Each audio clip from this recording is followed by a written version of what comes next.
الحمد لله وكفى وسلام على عباده الذين اصطفى أما بعد فأعوذ بالله من الشيطان الرجيم بسم الله الرحمن الرحيم النبي أولى بالمؤمنين من أنفسهم سبحان ربك رب العزة عما يصفون وسلام على المرسلين والحمد لله رب العالمين اللهم صل على سيدنا ومولانا محمد وعلى آل سيدنا ومولانا محمد وبارك وسلم اللهم صل على سيدنا ومولانا محمد وعلى آل سيدنا ومولانا محمد وبارك وسلم اللهم صل على سيدنا ومولانا محمد وعلى آل سيدنا ومولانا محمد وبارك وسلم۔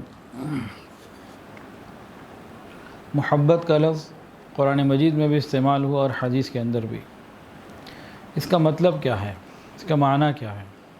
تین باتیں ہیں۔ محبت کے مطلب میں معنی میں تین باتیں ہیں۔ پہلی بات تو یہ کہ کوئی چیز دل کو اچھی لگے، دوسری بات یہ ہے کہ دل اس کی طرف کھنچنا شروع ہو جائے، اٹریکشن پیدا ہو جائے، اور تیسری بات جو کہ اصل ہے ان دونوں چیزوں کے بعد کہ دل اس کے بغیر بے قرار ہونے لگے، دل میں بے قراری آ جائے۔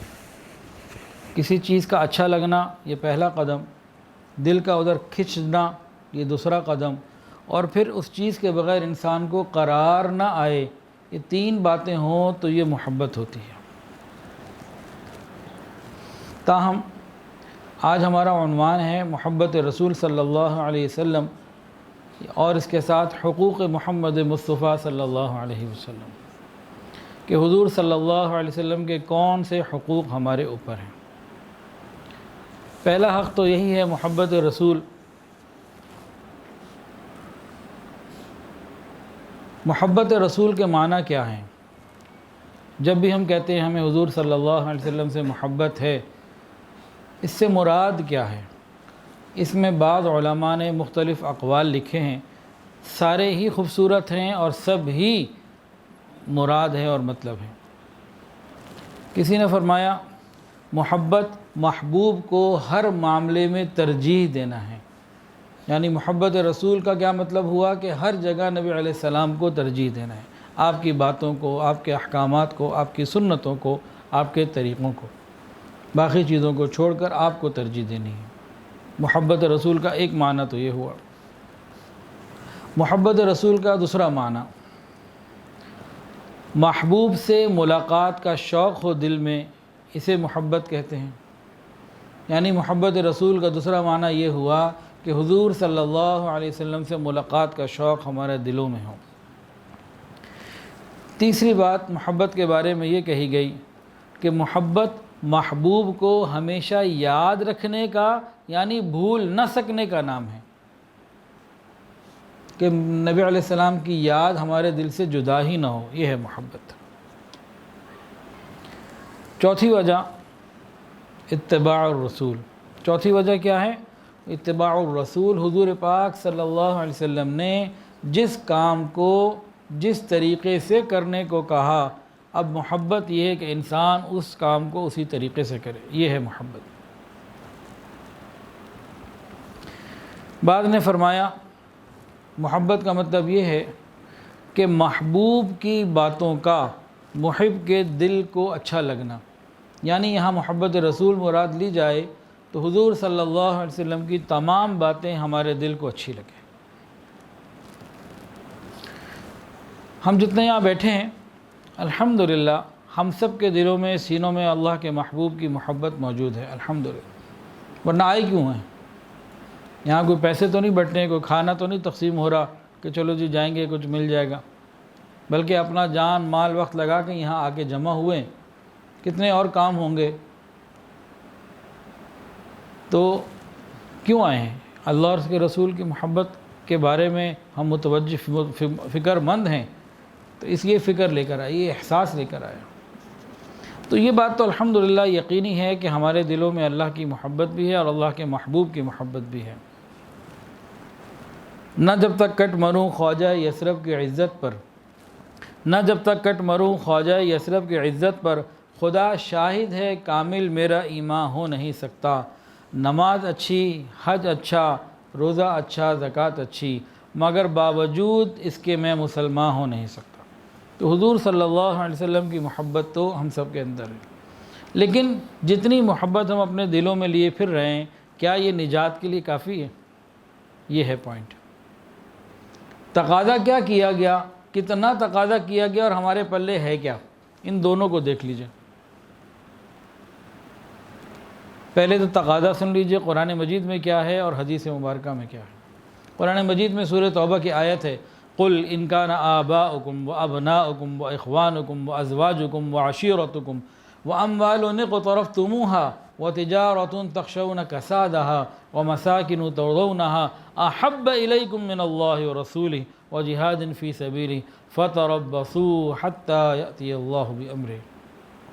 اللہ رب العزت نے کہہ دیا سارے رشتے، ماں باپ، اولاد، بھائی، بیویاں، وہ کاروبار جس میں تمہیں مندے کا خوف رہتا ہے، وہ تمہارے گھر جو تمہیں بڑے پسند ہیں، تمہاری رشتہ داریاں، یہ سب چیزیں، یہ جائز محبتیں جو ہیں یہ جائز ہیں، لیکن اگر یہ محبتیں اللہ اور اس کے رسول کی محبت سے بڑھنے لگیں تو مومن کا کام یہ ہے کہ ان پہ قدم رکھ کے آگے بڑھ جائے، اور اگر اس نے ایسا نہ کیا فَتَرَبَّصُوا، پھر انتظار کرے کہ عذاب کا کوڑا آئے گا۔ یعنی سب سے زیادہ محبت اللہ اور اس کے رسول کی۔ اور حدیث کے اندر یہ بتایا گیا تم میں سے کوئی ایمان والا نہیں ہو سکتا جب تک کہ میں اس کے نزدیک اس کے والد سے، بیٹوں سے، وَالنَّاسِ اجمعین، تمام انسانوں سے، کائنات سے زیادہ میں افضل نہ ہو جاؤں۔ تو قرآن اور حدیث میں ایک ہی بات کا مطالبہ، ایک ہی درجے کا مطالبہ کہ اتنی محبت ہو۔ کتنی مرتبہ ہم کام، کاروبار، اولاد، صحت، نفسانی خواہش کی وجہ سے نبی علیہ السلام کی سنتوں کو، طریقوں کو چھوڑ کر اپنی مزاج، مرضی یا رواج پر عمل کر لیتے ہیں۔ کتنی دفعہ ایسا ہوتا؟ تو یہ تقاضا اللہ کی طرف سے آیا قرآن میں اور حدیث میں آیا نبی علیہ السلام کی طرف سے، کتنی محبت ہو، یعنی ہر محبت سے زیادہ محبت اللہ اور اس کے رسول کی، یہ مانگا گیا۔ اب ایک عاشق رسول دربار نبوت میں آتے ہیں اور اپنی محبت سامنے پیش کرتے ہیں، پھر دیکھیں ان کو کتنے نمبر ملتے ہیں۔ حضرت عمر فاروق رضی اللہ تعالیٰ عنہ نبی علیہ السلام کی خدمت میں آئے اور آ کے عرض کیا، یا رسول اللہ، ہر چیز سے مجھے آپ زیادہ محبوب ہیں، یعنی اولاد سے، کام سے، کاروبار سے، مال سے، خاندان سے، والدین سے، ساری دنیا سے آپ مجھے زیادہ محبوب ہیں، لیکن میری اپنی جان اس کے علاوہ کی بات میں کر رہا ہوں۔ یہ وہ درجہ انہوں نے پیش کیا جو میں اور آپ پیش کرنے سے قاصر ہیں۔ اتنا بڑا درجہ پیش کرنے کے بعد ان کے ساتھ کیا ہوا؟ نبی علیہ السلام نے فرمایا، لا، ہرگز نہیں، والذی نفسی بیدہ، بالکل نہیں، اس ذات کی قسم جس کے قبضہ قدرت میں میری جان ہے، اس وقت تک ایمان مکمل نہیں ہو سکتا جب تک کہ میں محمد صلی اللہ علیہ وسلم تمہیں تمہاری جان سے زیادہ محبوب نہ ہو جاؤں۔ یعنی اتنے بڑے درجے کو بھی قبول نہیں کیا گیا۔ جب انہوں نے یہ بات فرمائی نبی علیہ السلام نے تو حضرت عمر فاروق رضی اللہ تعالی عنہ نے عرض کیا، یا رسول اللہ، اب آپ عمر کو عمر کی جان سے بھی زیادہ محبوب ہیں۔ تب نبی علیہ السلام نے فرمایا، الآن یا عمر، عمر اب تمہارا ایمان مکمل ہوا۔ تو ایمان کامل کے لیے اتنی محبت کی ضرورت ہے، اور جب یہ محبت آئے گی ہمارے دلوں میں تو اس محبت کی وجہ سے برکات ہمیں کیا ملیں گی، فوائد کیا ملیں گے، یہ بھی سن لیجئے۔ ایک صحابی نبی علیہ السلام کی خدمت میں آئے اور حاضر ہو کے پوچھا، متی الساعہ، قیامت کب آئے گی؟ نبی علیہ السلام نے پوچھا، تیاری کیا کی ہوئی ہے؟ جیسے کتنی نمازیں، حج، روزے، زکوٰۃ، کیا ہے بھئی آپ کے پاس جو انتظار ہے قیامت کا؟ پوچھا تو انہوں نے عرض کیا، یا رسول اللہ، بہت زیادہ نیک اعمال جو نفلی ہوتے ہیں وہ تو میرے پاس نہیں ہیں، لیکن اللہ اور اس کے رسول کی محبت جو ہے وہ کامل ہے، وہ پوری ہے۔ نبی علیہ السلام نے فرمایا، انت ما احببتا، تم قیامت کے دن اسی کے ساتھ ہوگے جس کے ساتھ محبت کرتے۔ ایک صحابی نبی علیہ السلام کی خدمت میں حاضر ہوئے تو بڑے غمگین چہرے کے ساتھ پوچھا، کیا ہوا؟ عرض کرنے لگے، یا رسول اللہ صلی اللہ علیہ وسلم، دنیا میں آپ کی محفل میں آتے ہیں، آپ کا دیدار کر لیتے ہیں، گھر جاتا ہوں پھر تڑپ آتی ہے، آپ کا دیدار کرنے کا خیال آتا ہے، کام کاج کو چھوڑ کر پھر آ جاتا ہوں، پھر دیدار کر لیتا ہوں، لیکن ایک خیال نے مجھے غمگین کر دیا۔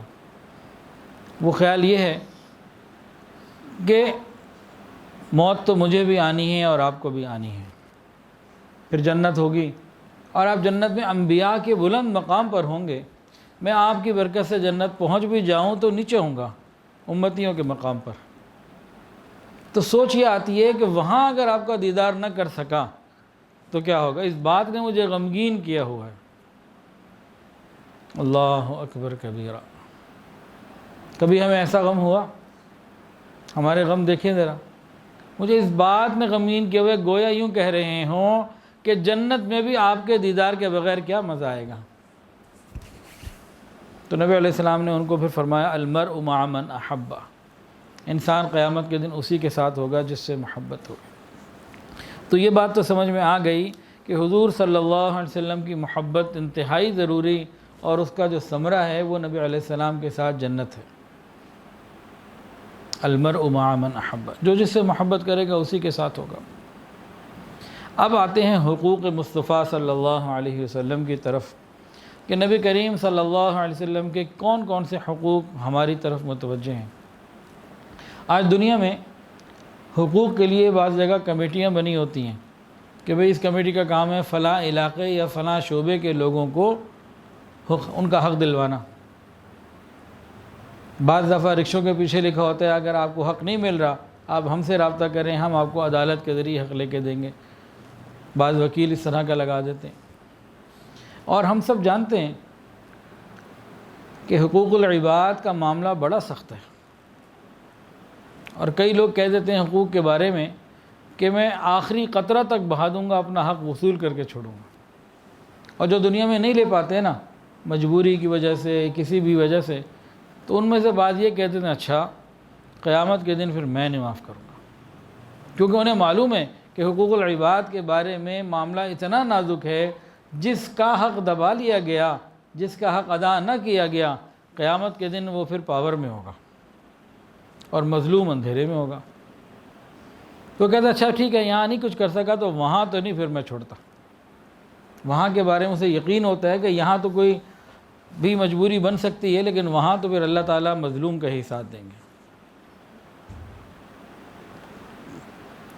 تو ایک عام آدمی کے بارے میں بھی ہمارا یہ خیال ہوتا ہے کہ چونکہ میں ایک عام آدمی ہوں لیکن میرا حق ہے، تو اس حق کی وجہ سے چاہے میں عام آدمی ہوں یہ قیامت کے دن مجھے مل کے رہے گا، اور سامنے بھی عام آدمی ہوتا ہے۔ تو اس حقوق العباد کی نزاکت کو غور کریں اور حضور پاک صلی اللہ علیہ وسلم کے مقام کو غور کریں۔ اگر قیامت کے دن ہمارے اوپر نبی علیہ السلام کے ہی حقوق نکل آئے، ایک عام آدمی کا حق ہو تو کتنا بڑا معاملہ، اور اگر نبی علیہ السلام کے حقوق ہمارے اوپر آئے تو کیا بنے گا۔ اب نبی علیہ السلام کے کون کون سے حقوق ہیں ان کو سن لیجئے۔ اس کو محبت کا تقاضا کہیے یا حقوق کے مصطفیٰ کہیے، بات ایک ہی ہے۔ جہاں محبت ہوتی ہے پھر تقاضے آ جاتے ہیں، وہی حق ہو جاتے ہیں۔ تو سب سے پہلی بات، دل میں نبی کریم صلی اللہ علیہ وسلم کی عزت ہو اور توقیر ہو۔ لِتُؤْمِنُوا بِاللَّهِ وَرَسُولِهِ وَتُعَزِّرُوهُ وَتُوَقِّرُوهُ، ایمان والوں کو اللہ نے حکم دیا کہ آپ نے عزت بھی کرنی ہے، اکرام بھی کرنا ہے۔ ایمان والوں کو چاہیے کہ جب بھی نبی کریم صلی اللہ علیہ وسلم کا تذکرہ ہو تو دلوں میں ادب ہو اور محبت ہو، جتنا ادب ہوگا اتنا اچھا ہوگا۔ اگر کسی کے سامنے نبی کریم صلی اللہ علیہ وسلم کا فرمان پڑھا جائے، حدیث سنائی جائے، تو اس کو بھی ادب رکھنا لازم۔ کیسا ادب؟ بالکل ویسا ادب جیسے نبی علیہ السلام کے زمانے میں آپ کی زندگی میں تھا، اسی طرح ادب کرنا چاہیے۔ اکابرین کے کئی واقعات اس معاملے میں بڑے عجیب ہیں، بہت ادب کرتے تھے۔ امام مالک رحمۃ اللہ علیہ امام دار الہجرہ ہیں، ان کے پاس لوگ مسئلہ پوچھنے آتے تھے، بہت بڑے عالم تھے، فقیہ تھے، محدث تھے۔ تو وہ پوچھواتے کہ بھئی کیا بات کرنی ہے، حدیث سے متعلق بات ہے یا ویسے ہی کوئی جنرل فقہی بات پوچھنی ہے؟ تو جواب آتا جی ویسے فقہ کا کوئی مسئلہ پوچھنا ہے تو آپ ویسے ہی بتا دیتے ہیں، کوئی اس کے لیے زیادہ اہتمام نہ کرتے، تشریف لاتے بتا دیتے۔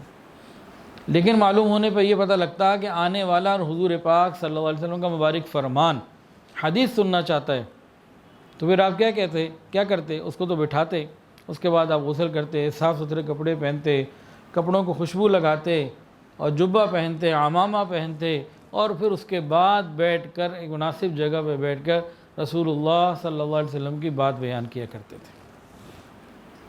یہ ادب تھا۔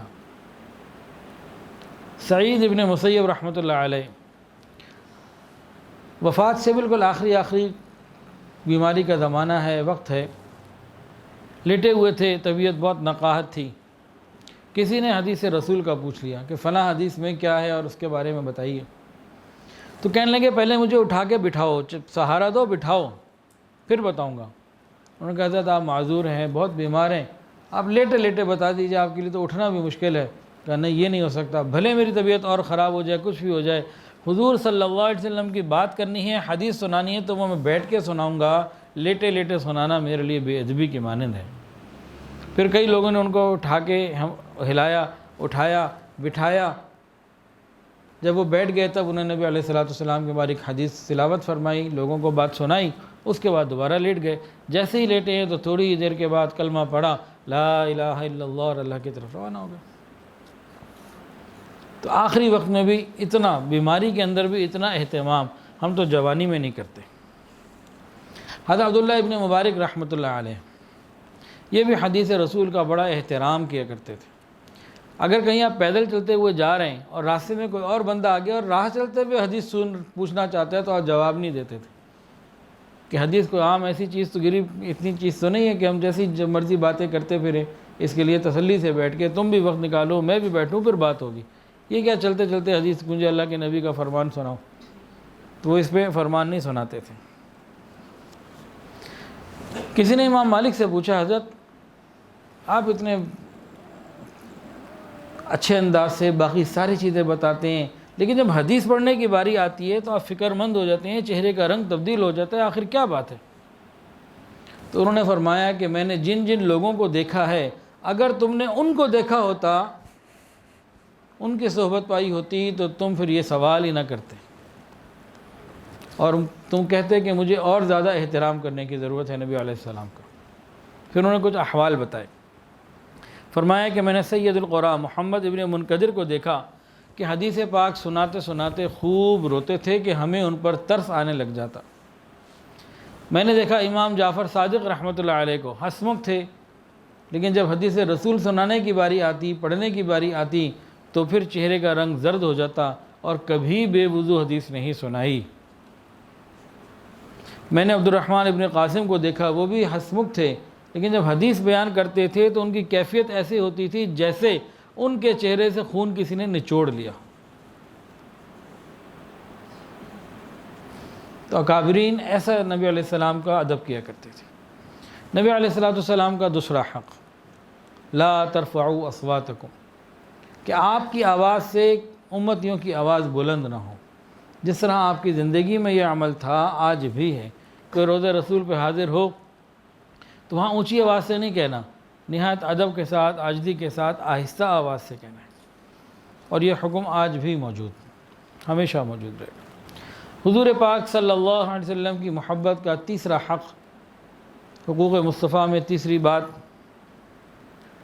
وہ یہ ہے کہ نبی کریم صلی اللہ علیہ وسلم کے ساتھ جن جن چیزوں کی نسبت ہے ان تمام چیزوں کا احترام کرنا۔ پہلا تو یہ تھا کہ نبی علیہ السلام کی مبارک ذات کا احترام کرنا، یہ الگ ہے، وہ الگ تھا۔ یہ کیا ہے کہ ہر وہ چیز جس کی نسبت حضور پاک صلی اللہ علیہ وسلم کے ساتھ ہو، اس کا احترام کرنا، اس کی عزت کرنا۔ مکہ مکرمہ، مدینہ طیبہ، اور ہر وہ چیز جس کی نبی علیہ السلام کے ساتھ نسبت ہے، اس کا احترام کرنا۔ امام مالک رحمۃ اللہ علیہ مدینہ طیبہ میں سواری پہ سوار نہیں ہوتے تھے۔ کسی نے پوچھا آپ سوار کیوں نہیں ہو جاتے، آپ کے پاس وسائل تو ہیں؟ تو فرمایا مجھے زیب نہیں دیتا جس مٹی پر میرے آقا کے مبارک قدم لگے ہوں، مجھے زیب نہیں دیتا کہ جس مٹی کے اوپر میرے آقا کے مبارک قدم لگے ہوں وہاں میں اپنی سواری کے جانور کے پاؤں سے اس جگہ کو رون دوں۔ اتنا خیال کیا کرتے تھے۔ ایک شخص تھا، ایک مرتبہ انہوں نے امام مالک رحمۃ اللہ علیہ کے سامنے ان کے کہہ دیا کہ مدینہ کی مٹی اچھی نہیں، انہیں بڑا غصہ آیا، امام مالک نے فتویٰ دیا 30 درے لگاؤ اس کو، کہتے ہیں مدینہ کی مٹی اچھی نہیں ہے، اس پہ ناراض ہوئے۔ تو ہر وہ چیز جس کی نسبت نبی علیہ السلام کے ساتھ ہو ان کی رعایت رکھنا، احترام کرنا۔ اب اس میں مدینہ مکہ شہر بھی ہیں، علماء ہیں، قرآن مجید، اور ہر وہ چیز جس کے نبی علیہ السلام کے ساتھ نسبت ہو۔ حضور پاک صلی اللہ علیہ وسلم کی محبت کا چوتھا حق، حقوق مصطفیٰ میں نمبر 4 یہ ہے کہ نبی کریم صلی اللہ علیہ وسلم کے جو شاگرد ہیں، جو نبوت کے ڈائریکٹ گواہ ہیں، یعنی صحابہ کرام رضوان اللہ تعالی علیہم اجمعین اور اہل بیت، ان کے ساتھ محبت کا ہونا یہ ہمارے ایمان کی دلیل ہے اور یہ حق ہے نبی علیہ السلام کا۔ فرمایا میرے صحابہ کے بارے میں اللہ سے ڈرو، ان کو میرے بعد کسی طرح سے تنقید کا نشانہ مت بنانا، جو میرے صحابہ سے محبت کرے گا وہ میری وجہ سے ان سے محبت کرے گا۔ بھئی بہن بھائیوں سے محبت ہوتی ہے لیکن والدین اس کی وجہ ہوتے ہیں۔ فرمایا انصار سے محبت کرنا ایمان کی علامت ہے اور انصار صحابہ سے بغض رکھنا نفاق کی علامت ہے۔ کوئی منافق ہی ہوگا جو انصار صحابہ سے بغض رکھے، ان کو برا بھلا کہے۔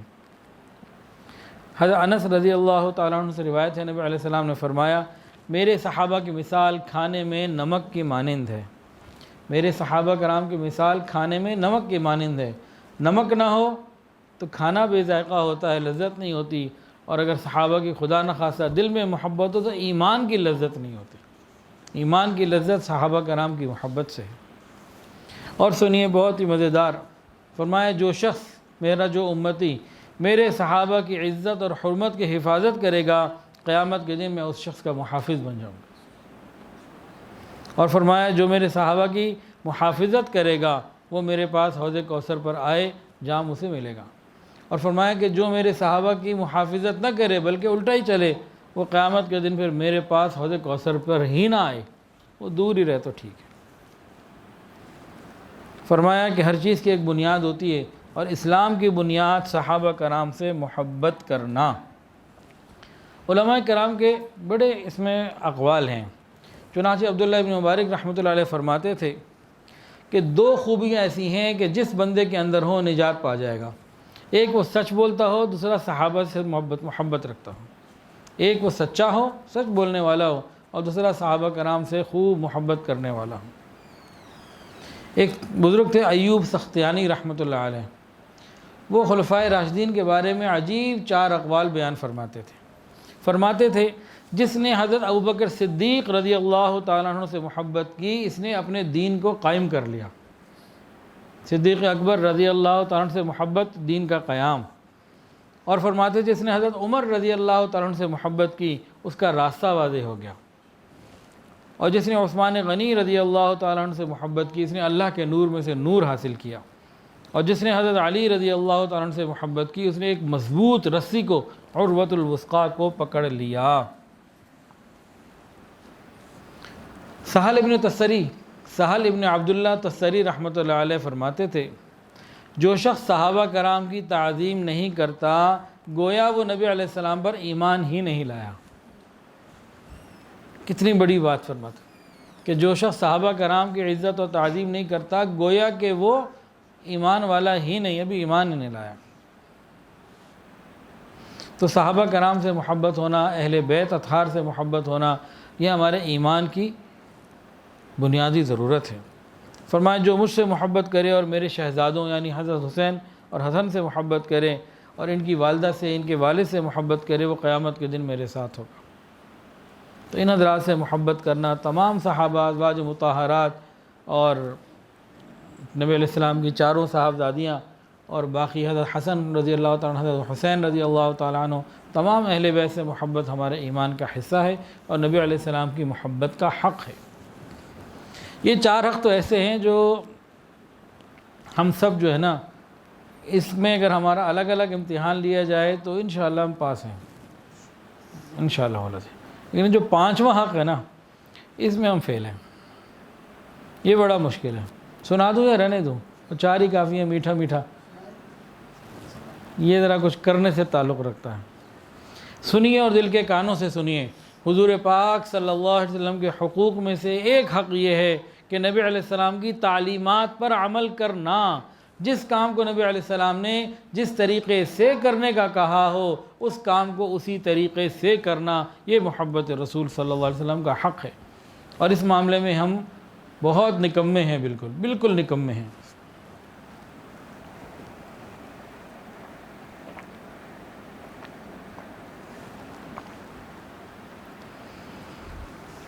ہمیں چاہیے کہ ہم نبی کریم صلی اللہ علیہ وسلم کی ایک ایک سنت کے ساتھ محبت کریں اور اس کو اپنی زندگی میں لے کر آئیں اور اپنے معمولات کا، زندگی کا، جسم کا حصہ بنائیں۔ دیکھیں، ایک عورت ہوتی ہے، اس کو دلہن بنا دیا جاتا ہے، پھر اس کو مختلف چیزیں پہنائی جاتی ہیں۔ ہاتھوں میں انگلی پہنائی جاتی ہے سونے کی کہ انگلیاں خوبصورت ہو جائیں، کلائی میں چوڑیاں پہنائی جاتی ہیں کہ کلائی خوبصورت ہو جائے، گلے میں ہار پہنایا جاتا ہے کہ گلا خوبصورت ہو جائے، ماتھے پہ بندیاں لٹکائی جاتی ہے کہ ماتھا خوبصورت ہو جائے، ہاتھوں میں مہندی لگائی جاتی ہے کہ وہ خوبصورت ہو جائیں۔ دلہن یہ سمجھتی ہے کہ جس طرح ان چیزوں سے میرے اعضاء خوبصورت اور مزین ہوتے چلے جائیں گے، میں اپنے شوہر کے پاس جب جاؤں گی تو اس کی محبت مجھے زیادہ ملے گی، وہ زیادہ میری طرف متوجہ ہوگا اور مجھ سے خوش ہو جائے گا، میں اس کی نظروں میں زیادہ اچھی ہو جاؤں گی۔ بالکل اسی طرح مومن کو یہ سمجھنا چاہیے کہ میرے جسم کے جس عضو کو سنت کے ساتھ نسبت ہو گئی تو وہ اللہ کی نظر میں اچھا ہوتا چلا جائے گا۔ میرے جسم کا جو حصہ نبی علیہ السلام کی سنت کے ساتھ سج گیا، یہ سجا ہوا حصہ یہ اللہ کی نظر میں پیارا ہو جائے گا۔ صحابہ کرام تو اطاعت رسول میں بے مثال ہیں، بے مثال، کوئی مثال ہی نہیں ہے ان کی۔ آپ کا حکم آتا بس تعمیل ہی تعمیل۔ حضرت انس رضی اللہ تعالیٰ عنہ فرماتے ہیں کہ میں گھر میں تھا، والد صاحب بھی تھے، مہمان بھی تھے اور شراب کا دور چل رہا تھا، ابھی شراب کی حرمت سے پہلے کا وقت تھا۔ اتنے میں باہر ایک شور ہوا، میرے والد نے کہا کہ دیکھو انس کیا ہوا باہر۔ میں باہر گیا تو واپس آ کے ابا کو بتایا کہ ابا جان شراب حرام کر دی گئی۔ فرمایا کہ فوراً بہا دو، جتنی تھی ساری بہا دی۔ جس دن شراب حرام کی گئی، جس وقت اطلاع ملی کسی صحابی کو، اگر کسی کے منہ میں تھی تو حلق میں نہیں گئی، باہر انڈیل دی، ہاتھ میں تھی تو منہ میں نہیں گئی، باہر پھینک دی، سراہی میں تھی تو جام میں نہیں گئی، باہر پھینک دی، مٹکے میں تھی تو سب بہا دی۔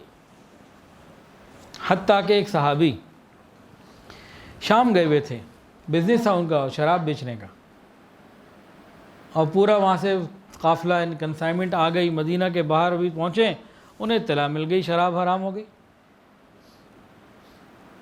مال کو وہیں سائٹ پہ کہیں رکھا، کوئی حفاظت کا انتظام کیا اور مدینہ آ گئے۔ یا رسول اللہ صلی اللہ علیہ وسلم شراب حرام ہو گئی ہے، مجھے پتہ لگا ہے، ابھی میں مال تازہ خرید کے لایا ہوں، ابھی تو مدینہ میں اندر شہر میں نہیں آیا، باہر میں سائٹ پہ رکھوا کر آیا ہوں کسی جگہ پہ، اس کے بارے میں کیا حکم ہے؟ کہ فرمایا وہ حرام ہو چکی ہے، اب اس کو بہا دو۔ یہ عاشق رسول گیا اور جاتے سارا مال بہا دیا۔ کسی طرح تاجر سے پوچھیں تو صحیح، جس کا امپورٹ کا بزنس ہو اور کنسائنمنٹ پاکستان پہنچ جائے اور پوری کنسائنمنٹ اس کو جلانی پڑے، بنے گا کیا اس کا؟ جو امپورٹر ہیں وہ تو انتظار میں ہوتے ہیں، مال آئے گا، بکے گا، یہ لین دین پورے کرنے ہیں، یہ فلاں کام کرنا ہے، یہ فلاں کام کرنا ہے، کتنی چیزیں سوچی ہوتی ہیں جو ایک سے ایک دوسرے کے ساتھ جڑی ہوئی ہوتی ہیں۔ اب یہ صحابی کو لاجک بھی تو دے سکتے تھے نا، مثال کے طور پر وہ یہ کہہ سکتے تھے کہ یہ میں نے مال اس وقت خریدا تھا جب کہ اس وقت شراب حرام نہیں ہوئی تھی، تو مجھے چلے اس دفعہ کی اجازت دے دیں، آئندہ کے لیے میں احتیاط کروں گا۔ یہ لاجک انہوں نے نہیں دی۔ یہ بھی کہہ سکتے تھے کہ دیکھیں یہ میں شام سے لے کر آیا ہوں، آپ اجازت دے دیں میں شام جا کے انہیں واپس کر دیتا ہوں اور یہ پیسے میں مسجد نبوی میں دے دیتا ہوں، کسی غریب کو دے دیتا ہوں۔ یہ بھی نہیں لاجک پیش، یہ میں غیر مسلموں کو سیل کر دیتا ہوں، مسلمانوں کو نہیں بیچتا، غیر مسلموں کو سیل کر دیتا ہوں، ان کے ہاں تو یہ چلتا ہے کام، ان سے پیسے لے کے میں کسی غریب کی مدد کر دیتا ہوں، یہ لاجک بھی نہیں تھا۔ ہم ہوتے تو کتنی اور لاجکس نکال چکے ہوتے ہیں، تو کوئی لاجک نہیں تھی اور جا کے مال کو بہا دیا۔ چند دن پہلے ایک صاحب نے مجھ سے مسئلہ پوچھا، قالین کا ان کا کاروبار ہے، تو میں نے مسجد میں بیان کیا، اپنا موبائل لے کر آ گیا، مجھے ایک تصویر دکھائی، قالین تھا، اس میں ایک تصویر بنی ہوئی تھی جو عیسائیوں کی تصویر ہے کہ حضرت عیسیٰ علیہ السلام کی صلیب اور اس طرح کا کچھ سلسلہ بنا ہوا تھا، کہ جی اس کا کیا کریں؟ میں نے کہا جی مفتی صاحب سے پوچھ کے بتاؤں گا۔ تو خیر انہوں نے کہا جی بات یہ ہے کہ یہ چیز کیونکہ عبادت سے تعلق رکھتی ہے تو میرا تو ارادہ اس کو جلانے کا ہی ہے، کہ اللہ آپ کو جزائے خیر دے اور اس کا بہترین بدل عطا فرمائے۔ بقول ان کا پورا جو سامان آیا تھا اس میں کافی وہ نکلا، انہوں نے کہا جی میں اس کو جلانا چاہتا ہوں۔ تو الحمدللہ آج بھی ایسے لوگ موجود ہیں۔ اللہ کے لیے قربانی کوئی دیکھے تو دیکھے، پھر اللہ کتنی مہربانی فرماتے ہیں۔ ایک صحابی نے عرض کیا یا رسول اللہ، میں تو شراب کو دوائی کے طور پر استعمال کرتا ہوں، تو میں کر لیا کروں؟ ویسے بھی کہتے ہیں نا آہستہ آہستہ چھوڑنی چاہیے، تو میں کیا کروں؟ فرمایا کرنا اب یہ حرام ہے اور اب یہ دوائی نہیں رہی، اب یہ خود بیماری ہے، چھوڑ دو، کوئی راستہ نہیں رکھا۔ صحابہ کرام کی طبیعت ایسی تھی کہ نبی علیہ السلام کی کوئی بات آ جاتی تو فوری طور پر عمل کرنے کے لیے تیار ہو جاتے، کوئی لاجکس نہیں مانگتے تھے، بس فوراً ان کے لیے یہ لاجک کافی تھی کہ میرے محبوب کا عمل ہے۔ آج لاجک کی دنیا ہے نا، نوجوان لاجک پوچھتے ہیں، تو جن کو تو حضور صلی اللہ علیہ وسلم سے عقیدت اور محبت ہوتی ہے، ان کے لیے کسی بھی عمل کے لیے یہی لاجک کافی ہے، میرے محبوب کا عمل ہے، اس کے علاوہ انہیں کسی لاجک کی ضرورت نہیں۔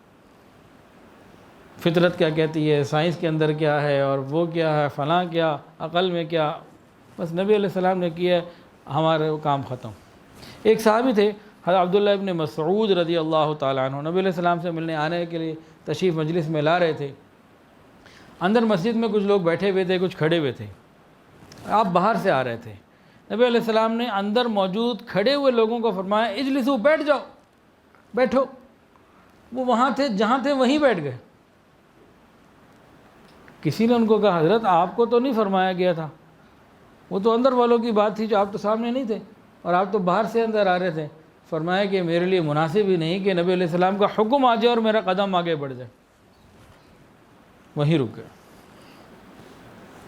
ایک صحابی تھے سیدنا عبداللہ ابن عمر رضی اللہ تعالی عنہما، عاشق رسول تھے، ہر کام سنت کے مطابق کرتے تھے، ہر کام تلاش کر کر کے ہر چیز کو سنت کے مطابق، حتیٰ کہ جب مکہ اور مدینہ کے درمیان سفر کرتے تو انہی راستوں سے چلتے جہاں سے نبی علیہ السلام چلے، پڑاؤ وہیں رکھتے، قیام رکنا جہاں نبی علیہ السلام کا تھا۔ نبی علیہ السلام صبح کے وقت مکہ داخل ہوتے، آپ بھی صبح کے وقت مکہ داخل ہوتے۔ آپ مکہ داخل ہونے سے پہلے رات ایک جگہ پہ گزارتے اور صبح ایک کنویں سے ذی طویٰ نام ہے اس کا غسل فرماتے، پھر آگے جاتے، تو آپ بھی ایسے کرتے۔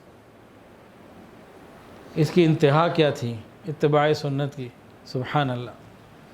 ایک مرتبہ جا رہے ہیں، سفر کرتے ہوئے ایک جگہ گاڑی روک، اپنا اونٹ یا سواری جو تھی جانور روکا، نیچے اترے، تھوڑا سا پیدل چل کے آگے گئے اور ایسے جا کے بیٹھ گئے جیسے کوئی قضائے حاجت کے لیے بیٹھتا ہے، کیا کچھ بھی نہیں، پھر واپس آ گئے۔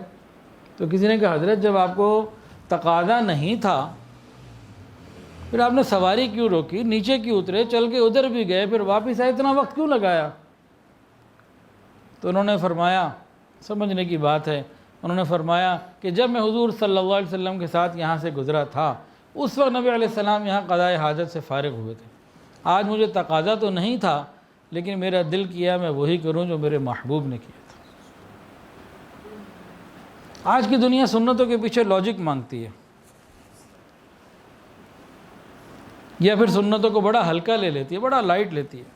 ارے بس جی سنت ہی تو ہے نا، کوئی فرض واجب تو نہیں ہو گیا، سنت ہی ہے نا، فرض تو نہیں ہے، تو کیا ہوا اگر سنت پر عمل نہ کیا تو کیا ہو جائے گا؟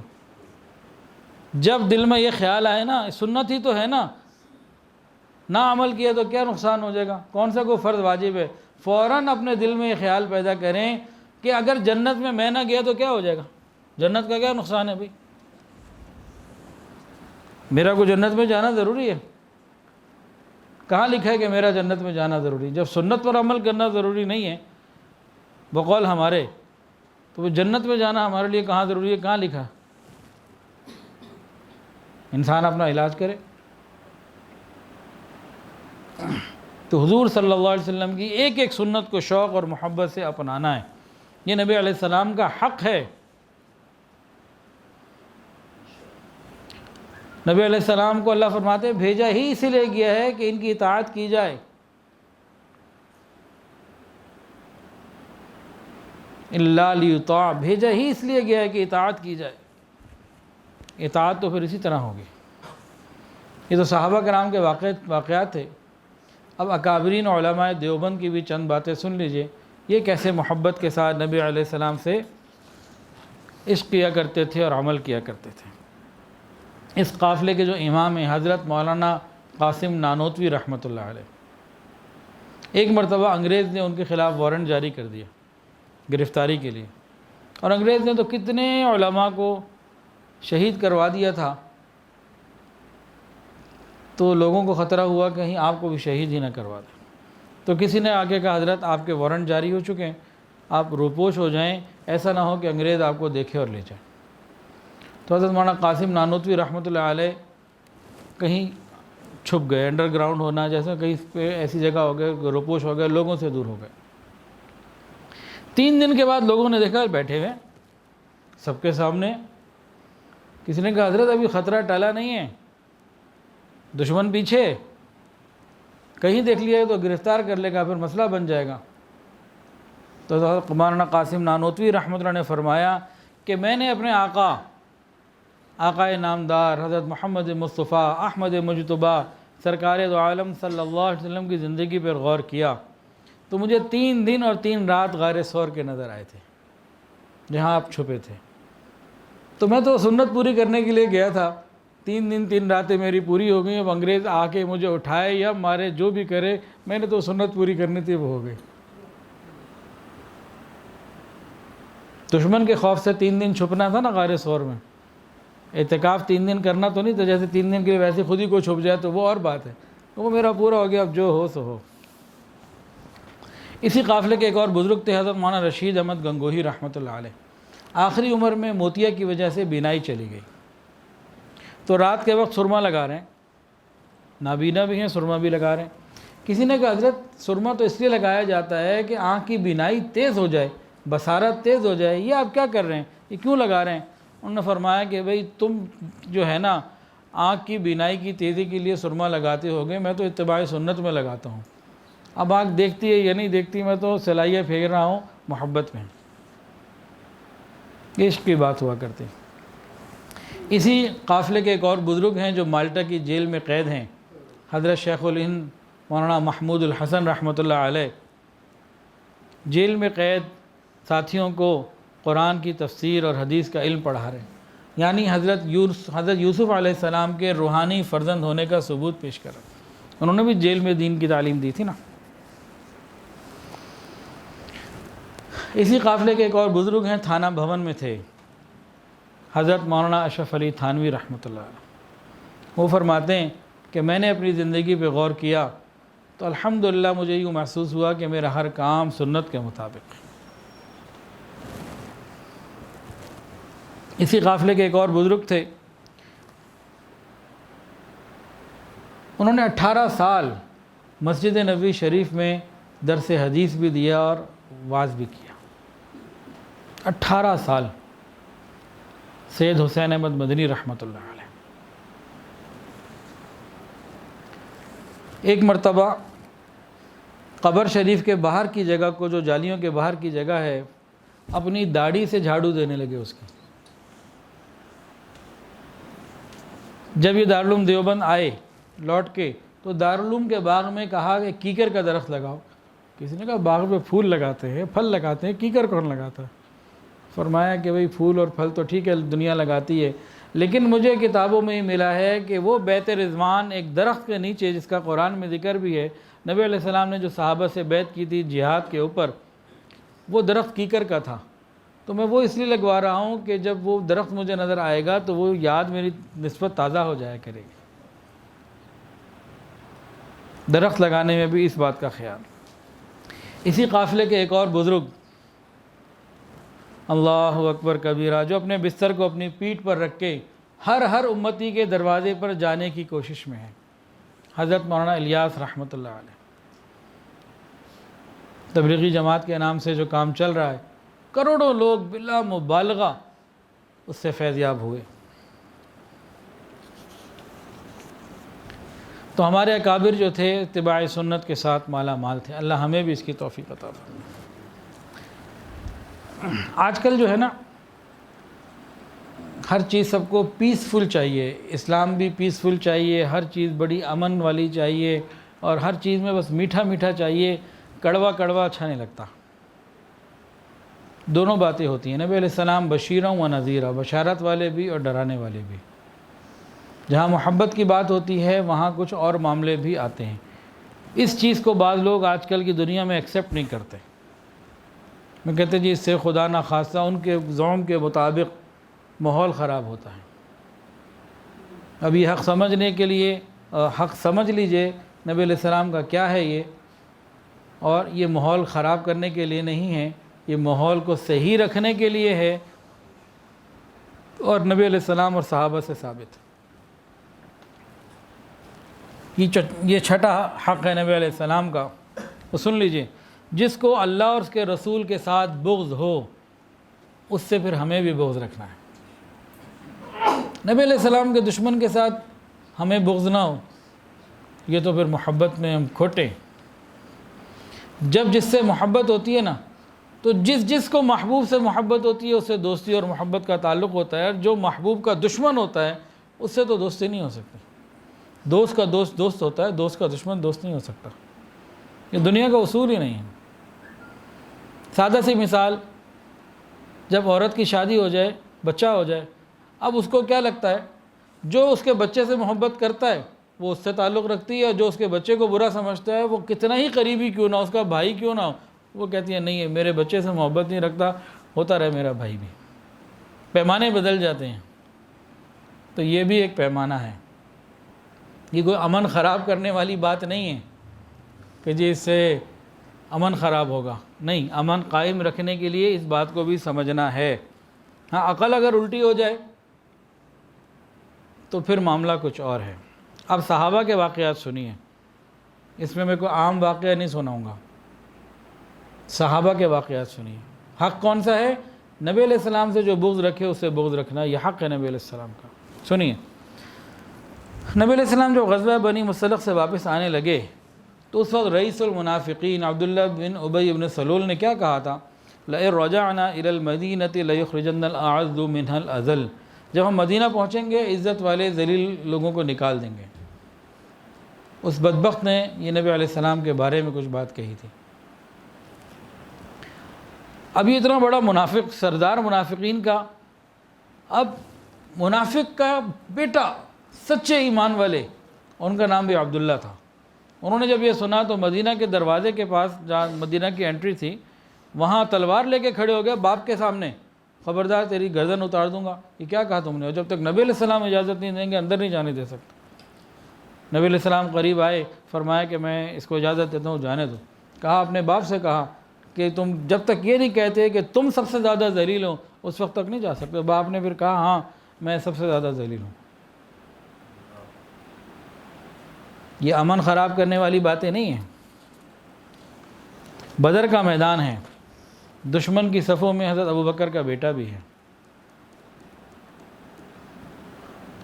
جب وہ بیٹے عبد الرحمن بعد میں مسلمان ہوئے تو باپ بیٹوں میں بات ہوئی، بیٹے نے کہا ابا بدر میں آپ سامنے آ گئے تھے، تلوار کی زد میں تھے، آپ کو نہیں پتہ لگا تھا لیکن آپ تلوار کی زد میں تھے، باپ سمجھ کے چھوڑ دیا۔ فرمایا بیٹا تو میری زد میں آ جاتا، بیٹا سمجھ کے نہ چھوڑتا، تو نبی کے دشمن کے روپ میں آیا تھا۔ بدر کے میدان میں حضرت ابو عبیدہ ابن جراح رضی اللہ عنہ کے والد سامنے آ گئے، لڑائی ہوئی، بیٹے نے باپ کی گردن اتار دی کہ دشمن کے روپ میں تھا، نبی کے دشمن کے روپ میں۔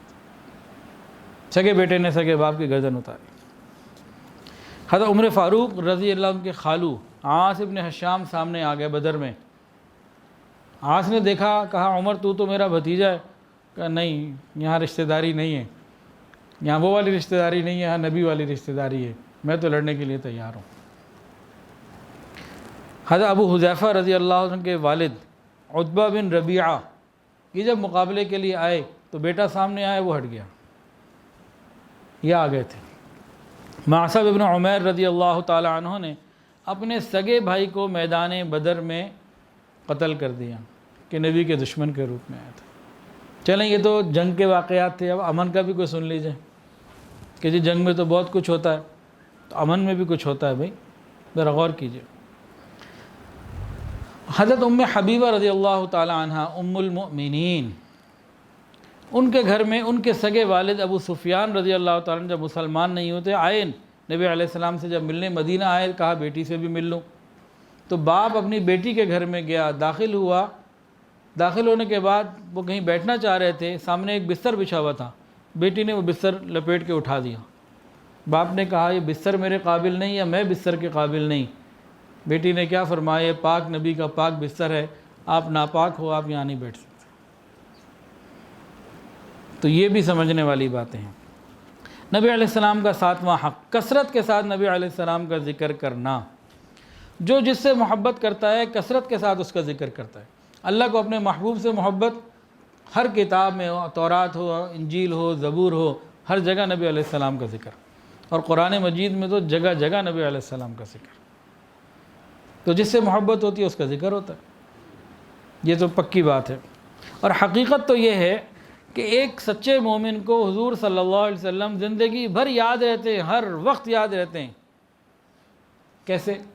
انسان کھانا کھا رہا ہے تو سنت کے مطابق، دسترخوان بچھا رہا ہے لگا رہا ہے تو سنت کے مطابق، بیت الخلاء آنا جانا کرنا ہے تو سنت کے مطابق، گھر آنا جانا ہے، مسجد آنا جانا ہے تو سنت کے مطابق، لباس پہننا ہے تو سنت کے مطابق، ہر کام جب سنت کے مطابق وہ کر رہا ہے۔ مسنون دعائیں صبح شام کی جب وہ پڑھ رہا ہے کہ نبی علیہ السلام پڑھتے تھے، تو اس کے سامنے تو ہر وقت نبی علیہ السلام ہے نا۔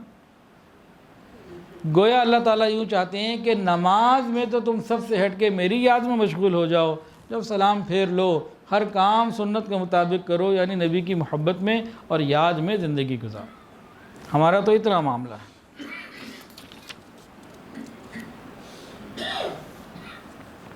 تو نبی علیہ السلام کی یاد، نبی علیہ السلام کا کثرت سے ذکر کرنا، یہ نبی علیہ السلام کا حق ہے۔ کسی بھی عنوان پہ کسی بھی طریقے سے صحابہ کرام جب آپس میں بیٹھتے تھے تو نبی علیہ السلام کی باتیں کیا کرتے تھے، یہ ان کا ایک سلسلہ تھا، تو ہم بھی یہ کیا کریں۔ حضور صلی اللہ علیہ وسلم کی محبت کا 8واں حق، حقوق مصطفیٰ صلی اللہ علیہ وسلم میں 8واں نمبر ہے شوق ملاقات۔ جس کو جس سے محبت ہوتی ہے پھر ملاقات کا شوق تو ہوتا ہی ہوتا ہے۔ کیا ہمارے اندر بھی نبی علیہ السلام سے ملنے کی کوئی تڑپ اور ملاقات کا شوق ہے؟ کبھی راتیں ہم نے جاگیں، کبھی رات کو خیال آیا کہ قیامت کے دن نبی علیہ السلام سے جب ملاقات ہوگی کیا ہوگا، کیسا وہ منظر ہوگا، کہ جب نبی علیہ السلام سے آمنا سامنا ہوگا کیسا ہوگا وہ منظر، اس کے لیے کیا میں نے تیاری کی ہوئی ہے۔ ملاقات کے لیے انسان تیاریاں کرتا ہے، چاہتا ہے کہ جب محبوب سے ملاقات ہو تو محبوب دیکھ کے خوش ہو جائے۔ چنانچہ نبی علیہ السلام نے فرمایا کہ مجھ سے میری امت میں بہت زیادہ محبت کرنے والے وہ لوگ آئیں گے جو میرے بعد آئیں گے، وہ مجھے نہیں دیکھ سکیں گے، فقط علماء سے، مشائخ سے میرے تذکرے سنایا کریں گے، اور میرا تذکرہ ہی سن کر، میرے فضائل سن کر ان کو مجھ سے اتنی محبت ہو جائے گی، اگر وہ مال اور اولاد دے کر میرا دیدار حاصل کر سکتے ہوتے تو یہ کر لیتے۔ ایک حدیث کے اندر آتا ہے نبی علیہ السلام دعا مانگ رہے تھے، یا اللہ مجھے میرے محبت کرنے والوں سے ملا دے، میرے احبا سے ملا دے اور جلدی ملا دے۔ صحابہ نے عرض کیا ہم آپ کے غلام بے دام، آپ کن کی بات کر رہے ہیں؟ فرمایا کہ تمہارا ایمان بھی قابل قدر ہے، لیکن تم نے مجھے دیکھا، جبرائیل کو دیکھا، اللہ کی مدد کو نازل ہوتے دیکھا، تم نے قرآن اترتے دیکھا، تم نے اتنی اور نشانیاں دیکھی ہیں۔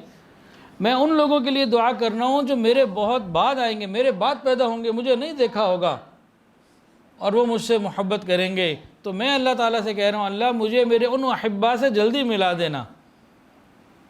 تو جو نبی علیہ السلام سے محبت کرے اور ملاقات کی تیاری کرے، نبی علیہ السلام کی ان بشارتوں میں وہ شامل ہو جائے گا۔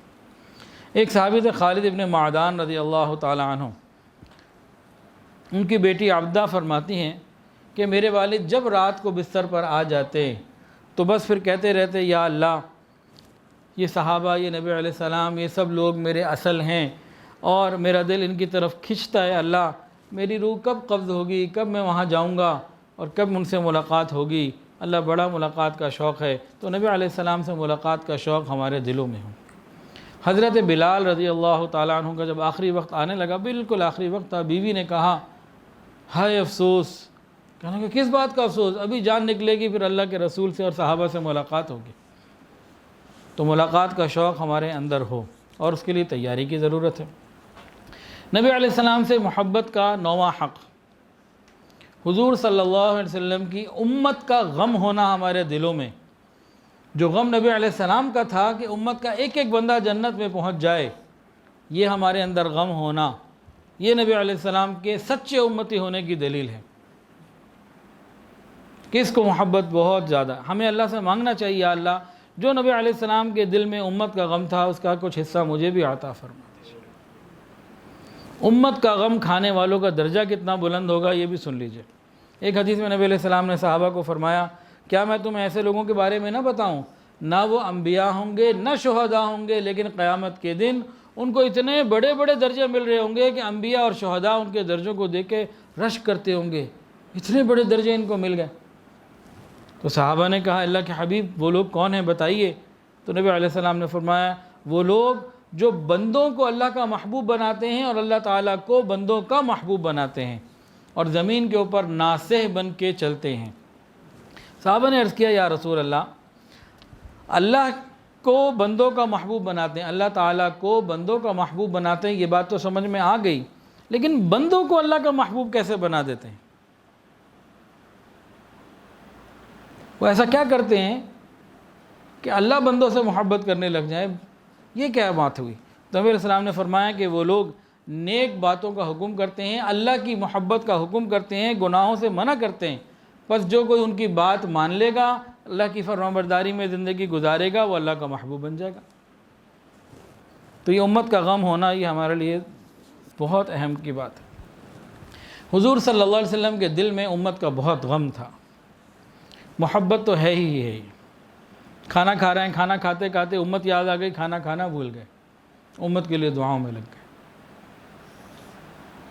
ساری رات یا رب امتی یا رب امتی یا رب امتی کہتے اور روتے رہنا، سجدے میں پڑے رہنا، یہاں تک کہ بعض مرتبہ تو امی عائشہ کو شک ہو جاتا کہ کہیں خدا نخواستہ روح مبارک پرواز ہی نہ کر گئی، وہ انگوٹھا یا کچھ ہلا کے دیکھتی پیر وغیرہ،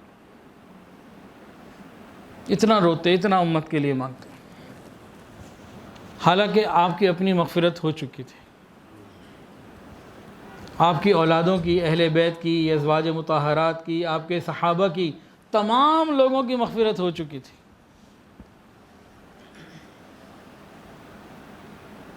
آپ تو ہمارے لیے مانگتے تھے، پوری امت کے لیے دعائیں مانگتے تھے، تو ہمارے اندر بھی یہ تڑپ آ جائے کہ ہم امت کا خیال کرنے والے بنیں۔ اور آخری وقت تک نبی علیہ السلام کو امت کا خیال رہا۔ ملک الموت آ گئے، حضرت جبرائیل بھی آ گئے۔ جب وہ وقت قریب آ گیا تو نبی علیہ السلام نے پوچھا بھی بجاؤ پہلے اللہ سے پوچھ کے بتاؤ میرے بعد میری امت کا کیا ہوگا؟ جبرائیل امین گئے یا ملک الموت، پھر آ کے پیغام دیا کہ اللہ تعالیٰ فرماتے ہیں، جبرائیل امین ہی تھے غالب، اللہ تعالیٰ فرماتے ہیں کہ آپ کے بعد میں آپ کی امت کو تنہا نہیں چھوڑوں گا۔ تب نبی علیہ السلام نے فرمایا کہ ہاں اب میں اپنے اللہ سے، اپنے رب سے، اپنے مولا سے ملاقات کرنے کے لیے تیار ہوں۔ تو امت کا غم ہونا یہ حق ہے۔ اور 10ویں بات، حضور پاک صلی اللہ علیہ وسلم کے اوپر کثرت کے ساتھ درود شریف پڑھتے رہنا۔ ان اللہ وملائکتہ یصلون علی النبی یا ایھا الذین آمنوا صلوا علیہ وسلموا تسلیما۔ درود شریف پڑھ لیجئے، اللہم صلی علی سیدنا مولانا محمد۔ ایک صحابی ابی بن کعب، انہوں نے پوچھا یا رسول اللہ میں کتنا درود شریف پڑھوں؟ فرمایا جتنا پڑھو گے فائدہ ہوگا۔ ان کا اچھا 1/3 پڑھوں گا۔ فرمایا کہ ہاں فائدہ ہوگا، اور پڑھو گے تو اور فائدہ۔ ان کا آدھا۔ ان کا اور پڑھو گے اور فائدہ ہوگا۔ ان کا 2/3 پڑھ لوں گا، 66% کا جی اور پڑھو گے اور فائدہ ہوگا۔ اچھا پھر سارا ہی وقت درود شریف میں گزاروں گا۔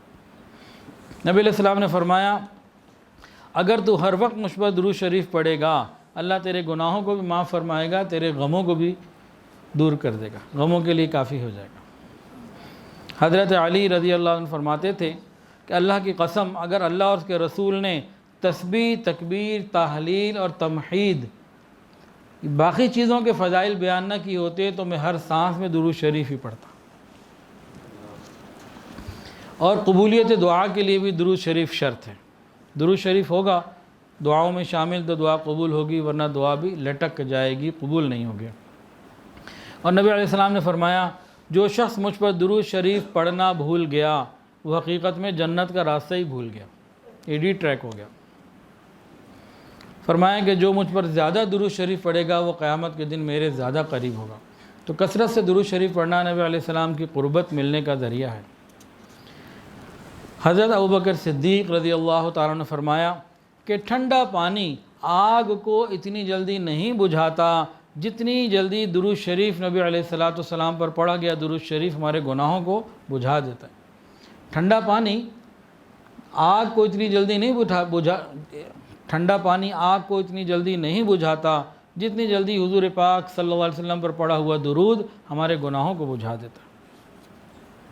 ایک حدیث کے اندر آتا ہے جس کتاب کے اندر کہیں میرا نام کوئی لکھ لے، جب تک وہ نام لکھا رہے گا اس وقت تک فرشتے اس کے لیے دعائے مغفرت کرتے رہیں گے۔ درود شریف پڑھنے کے مواقع کون سے ہیں، کب کب پڑھنا چاہیے؟ تو ابن قیم رحمۃ اللہ نے لکھے ہیں مسجد میں داخل ہوتے وقت اور نکلتے وقت، اتحیات میں پڑھنا، مسجد کو دیکھتے ہوئے پڑھنا، بازار میں داخل ہوتے ہوئے پڑھنا، گھر میں داخل ہوتے وقت اور نکلتے وقت پڑھنا، کوئی بات بندہ بھول جائے اس وقت پڑھ لینا، تنگ دستی کے وقت پڑھنا، کتاب کوئی شروع کرنے لگیں، مطالعہ شروع کرنے لگیں تو درود شریف پڑھنا، خطبہ دیتے وقت پڑھنا، مجلس علم جب مکمل ہو جائے اس وقت درود پاک پڑھنا، دو صحباب جب ملیں آپس میں تو درود پاک پڑھنا، ملتے وقت بھی اور جدا ہوتے وقت بھی درود شریف پڑھنا، نبی علیہ السلام کی حدیث سنتے اور سناتے پڑھتے پڑھاتے وقت درود شریف پڑھنا، حضور پاک صلی اللہ علیہ وسلم کے تذکرے کے وقت درود شریف پڑھنا، نبی کریم صلی اللہ علیہ وسلم کے صحابہ کے تذکرے کے وقت درود شریف پڑھنا، اور کوئی بھی چیز جس کی نسبت نبی علیہ السلام کے ساتھ ہو اس کا ذکر ہو اس وقت درود شریف پڑھنا، مدینہ میں داخل ہوتے وقت درود شریف پڑھنا، اور گنبد خضرا پہ جب نگاہ پڑ جائے اس وقت درود پاک پڑھنا۔ یہ ابن قیم رحمۃ اللہ لکھیں۔ درود شریف میں دنیا اور آخرت کے بے شمار فوائد ہیں، بات سن لیجئے۔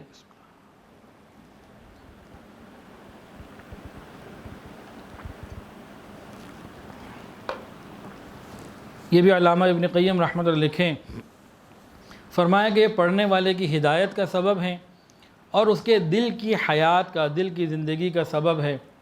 یہ نبی کریم صلی اللہ علیہ وسلم کی محبت کے حصول کا ذریعہ ہے، بندے کی محبت حضور سے بڑھنے کا سبب ہے، اور قیامت کے دن اللہ کے قرب کا سبب ہے، قیامت کے دن نبی علیہ السلام کے قرب کا سبب ہے، نبی علیہ السلام کے حقوق کی ادائیگی کا ایک ذریعہ ہے۔ کثرت سے درود شریف پڑھنے کا یہ ایک فائدہ بتایا، جو بندے کے غم ہوتے ہیں اللہ اس کے لیے کافی ہو جاتے ہیں، گناہوں سے بخشش کا سبب ہے، قبولیت دعا کا سبب ہے، قیامت کے دن نبی علیہ السلام کی شفاعت کا سبب ہے، دل کی پاکیزگی اور طہارت کا سبب ہے، مجالس کے پاکیزہ ہونے کا سبب ہے۔ اور ایک عجیب بات فرمائی، جو درود پڑھتا ہے بخیل بھی نہیں ہوتا، بے وفا بھی نہیں ہوتا۔ درود پڑھنے والا یہ بخیل بھی نہیں ہوتا، بے وفا بھی نہیں ہوتا۔ اور فرمایا قیامت کے دن دوستوں کی جو مجالس ہوتی ہیں ان کے ندامت سے بچنے کا سبب ہے۔ کوئی غفلت کی محفل ہو تو اس سے ندامت سے بچ جائے گا انسان۔ اور فرمایا جو درود پڑھتا ہے اس پر اللہ تعالیٰ کی طرف سے رحمت نازل ہوتی ہیں، یہ برکت کا سبب ہے، اس کی زندگی میں بھی، کام کاج میں بھی، رزق میں بھی، عمر میں بھی برکتوں کا ذریعہ ہے۔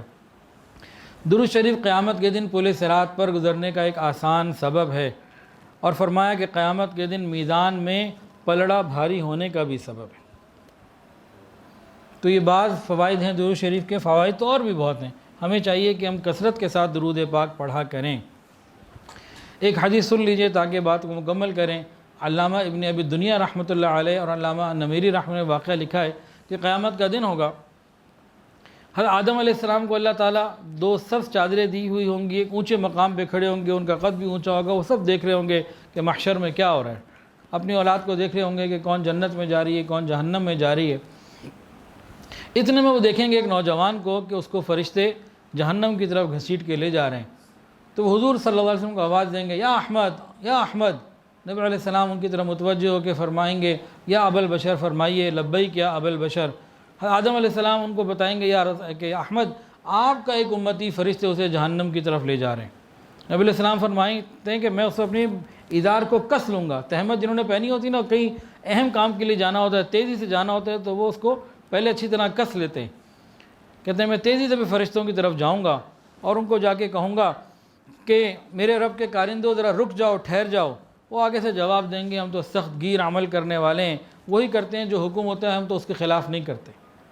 گویا وہ نہیں رکیں گے۔ نبی علیہ السلام وہاں کھڑے ہو جائیں گے، اپنا بایاں مبارک ہاتھ جو ہے اپنی اس داڑھی پہ پھیریں گے، ریش مبارک پہ، ایک عاجزی کا عمل ہوگا اللہ کے سامنے۔ پھر اللہ تعالیٰ سے عرض کریں گے یا اللہ آپ نے مجھ سے وعدہ نہیں کیا تھا، آپ میری امت کے ساتھ بارے میں مجھے رسوا نہیں کریں گے۔ اب فرشتوں کو آواز آئی جی، اللہ تعالیٰ فرمائیں گے کہ اے میرے فرشتوں، محمد صلی اللہ علیہ وسلم کی اطاعت کرو اور اس بندے کو واپس میدان پہ لے کے جاؤ۔ فرشتے فوری طور پر واپس آئیں گے۔ نبی علیہ السلام کاغذ کا ایک چھوٹا سا پرزہ نکالیں گے جو انگلی کے ایک پور کے برابر ہوگا، 1 انچ کا سمجھ لیجیے، اور میزان پہ رکھ دیں گے اور بسم اللہ پڑھ کے رکھیں گے۔ جیسے ہی آپ پڑھیں گے بسم اللہ، وہ رکھیں گے پرزہ، نیکیوں کا پلڑا بھاری ہو جائے گا، گناہوں کا اٹھ جائے گا، اور ایک آواز آئے گی یہ بندہ جو ہے وہ کامیاب ہو گیا، اب اس بندے کو جنت میں لے جایا جائے۔ اب فرشتے کہیں گے چلو بھئی جنت میں، کہے کہ ٹھہرو تو صحیح، میں مل تو لوں، ٹھہر جاؤ ذرا۔ اب وہ آئے گا کہ میں ذرا تعارف کرنے کے لیے آتا ہے وہ، اس کے بعد کہے گا میرے ماں باپ آپ پر قربان، آپ کا چہرہ کتنا خوبصورت ہے، آپ کے اخلاق کتنے اچھے ہیں، آپ کتنے پیارے ہیں، آپ کون ہیں کہ آپ نے میری لغزشوں کو کم کر دیا، میرے غم کے اوپر آپ نے ترس کھا لیا، آپ کون ہیں؟ نبی علیہ السلام اس کو جواب دیں گے میں تمہارا نبی محمد صلی اللہ علیہ وسلم ہوں، اور یہ تیرا وہ درود شریف ہے جو تو مجھ پر پڑھا کرتا تھا دنیا میں، آج تیری ضرورت کے وقت یہ تیرے ہی کام آ گیا۔